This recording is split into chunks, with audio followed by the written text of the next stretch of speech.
All right, so here we are. Most valuable asset, part seven. This is principle based. So you're like, what are you talking about? Well, here we go with our principle based. These are going to be principles that are actually just going to show you on not just how to actually develop a team, but how you could actually strengthen the team as well, or those that you're leading, or well, we're going to get into a lot of this. This is potentially going to be a little bit of a longer one. So here we go.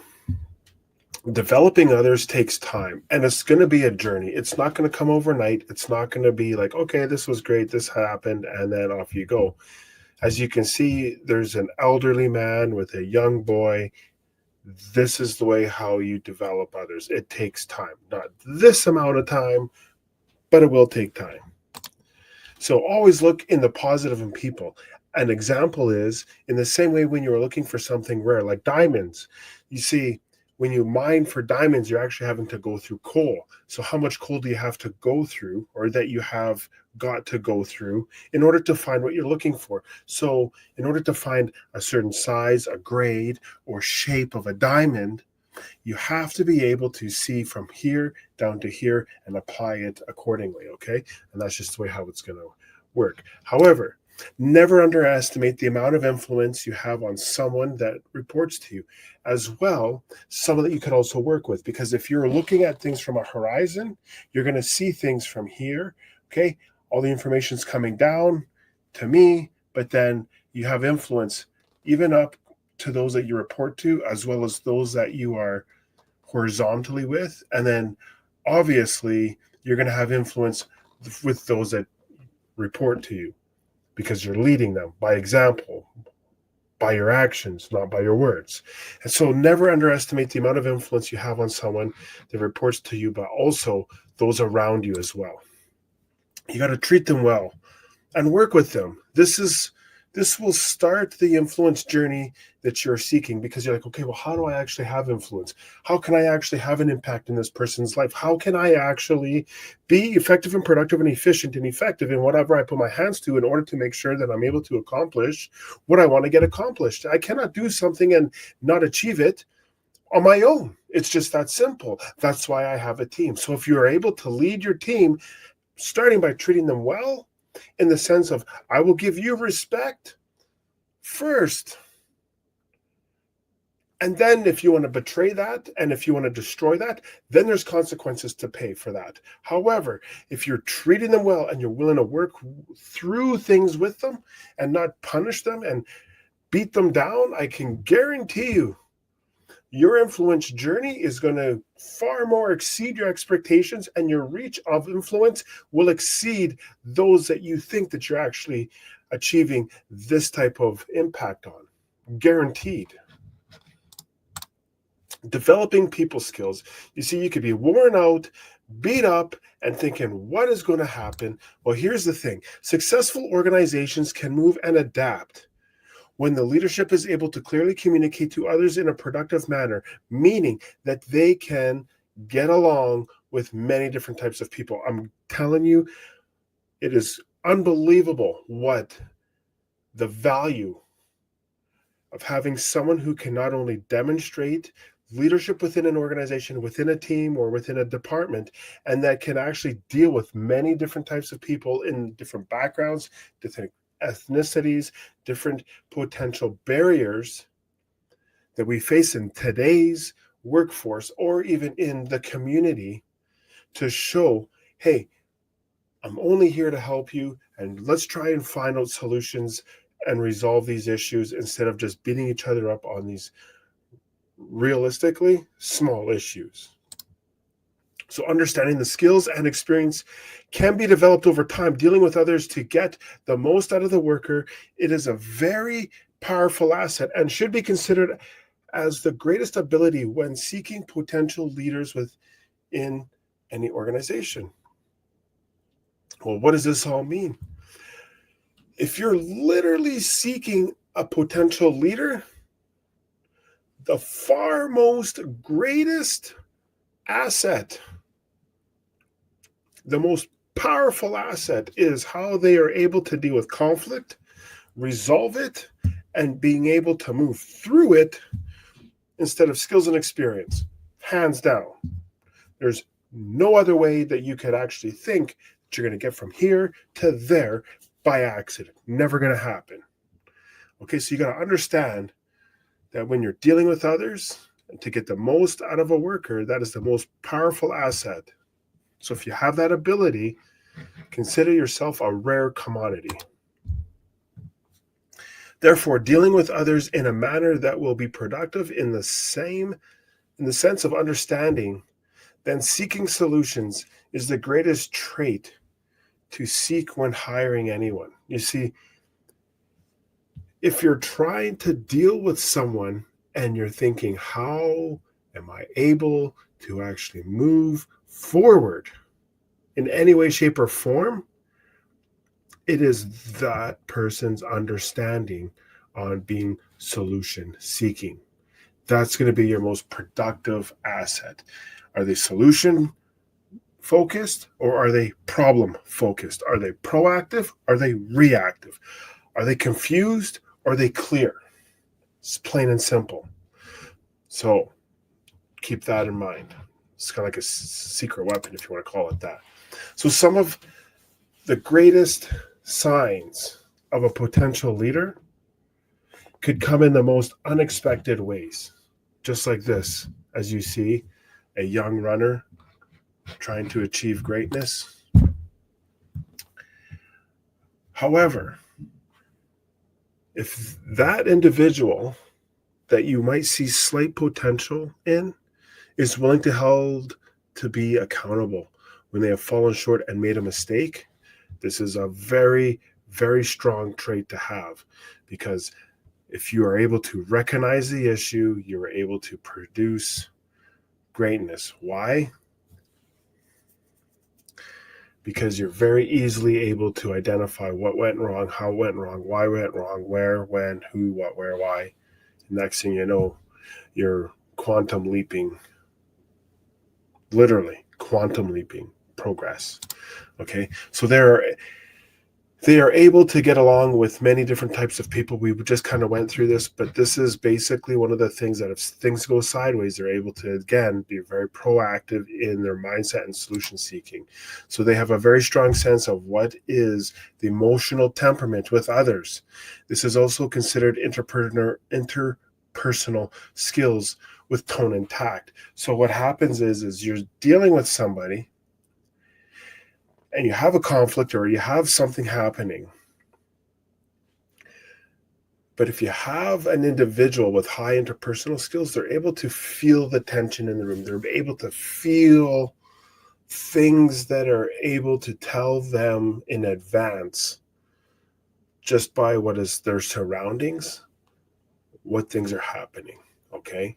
This is one of the greatest assets you're ever going to have in any organizational leadership role of an individual. And that's just the way how it is. So they can maintain calmness of emotion in the middle of any storm. This is critical when making any critical decisions with emotions of great impact on others or even just within that organization. You see, here's the thing. When you're not able to maintain a very calm and easy, progressive approach on things, and you're flying off the handle, it shows lack of self-control, lack of understanding, lack of vision, lack of solution seeking, lacking on many different things. Just falling down. It's like your world is just falling down. You're like, I don't know what's going on, but everything's just falling down on me. It's because you cannot remain calm. You have to remain calm. That's just the fact. Okay. Be the example that others look to be. So no matter what you think is happening, if you're able to say, I'm going to control whatever I can control, and I'm going to do the best that I can be to set the example with my actions and move forward progressively, this is the biggest factor of it all. People will only do what they see, not what they hear. Plain and simple. It's just the way how we're designed. So the leader will always determine the pace of the group they are leading and impacting. Therefore, if the leader is willing to put in extra time, put in that extra effort when nobody's looking, put in the extra effort when it is least expected or desired, the group that leader is actually leading will soon follow suit. It's just by culture. It isn't by accident, it's by design. I don't know how it works. I don't know the moving components behind the scenes on how this is coming into fruition, but it works every time. So no matter what, the leader will always be in front of in these situations and circumstances, meaning depending on their work ethic and dedication and motivation on whatever that might look like as far as that cultural autonomous climate within that organization environmentally, you're going to be determining how everything follows through, because the leader is at the forefront and is the example of everything else. No matter what the observation it is, the key is that it's duplicated from the leader to anyone that is impacted, and it goes even in the horizontal directions as well. So that's when you're having people coming saying, hey, I can do this or I can do that. And all of a sudden you're like, but you're not in my department, or you're not in, the org structure of me having an impact on you. Great leadership is very contagious. It is amazing what happens when you have someone who literally can see, but then also does things that are able to set the culture, the environment, the tone, the temperament, and everything that actually lays in front of someone who can control all the moving parts environmentally within that organizational department. It's basically taking a bunch of amateurs, turning them into professionals, but then into superstars, and creating a dynasty out of amateurs. That's just how it works. So you decide. So those that are led are most likely to be successful. How? You see, in this illustration, you have an elderly woman who's leading many younger women, but with enthusiasm. Okay? So you have to always remember, do I have the ability to lead in a way that I can listen well enough only to be led with my eyes? So only by what people see, never mind what I say, am I able to push the forefront of victory. What is the victory? Just reaching your, quarterly goals, your daily goals, your weekly goals, your monthly goals, your annual goals, your semi-annual goals, whatever that might look like. That's what it all stems down from, your actions. Can I relate to others well enough to communicate with my heart? In the sense of, can they actually feel my actual desire of wanting them to succeed, wanting them to do well, wanting them to understand that I only have the best intentions for them? It literally has come to that extent. In this case, it's emotion-led because it comes down, can I lead with my heart? You look at many different athletes, or you look at anyone who's accomplished anything great, they have a very deep-rooted emotional investment in whatever that vision is. And it's like they are just willing to do whatever it takes to push on through, to continue on that aggressive work ethic, regardless if they see the result or not. It's a blind belief. So can they relate to others well enough to communicate with their heart?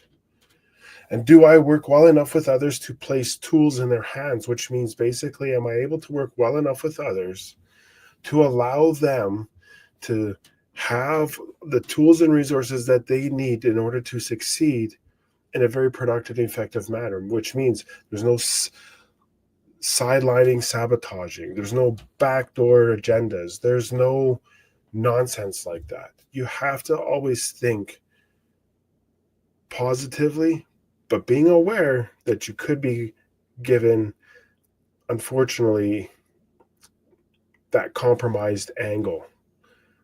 But if you're always trying to do better, you're always trying to succeed, you're going to, yeah, of course, there's things that are going to happen beyond your control that you're just not going to agree with. But overall, you take the high road and you will continue on succeeding.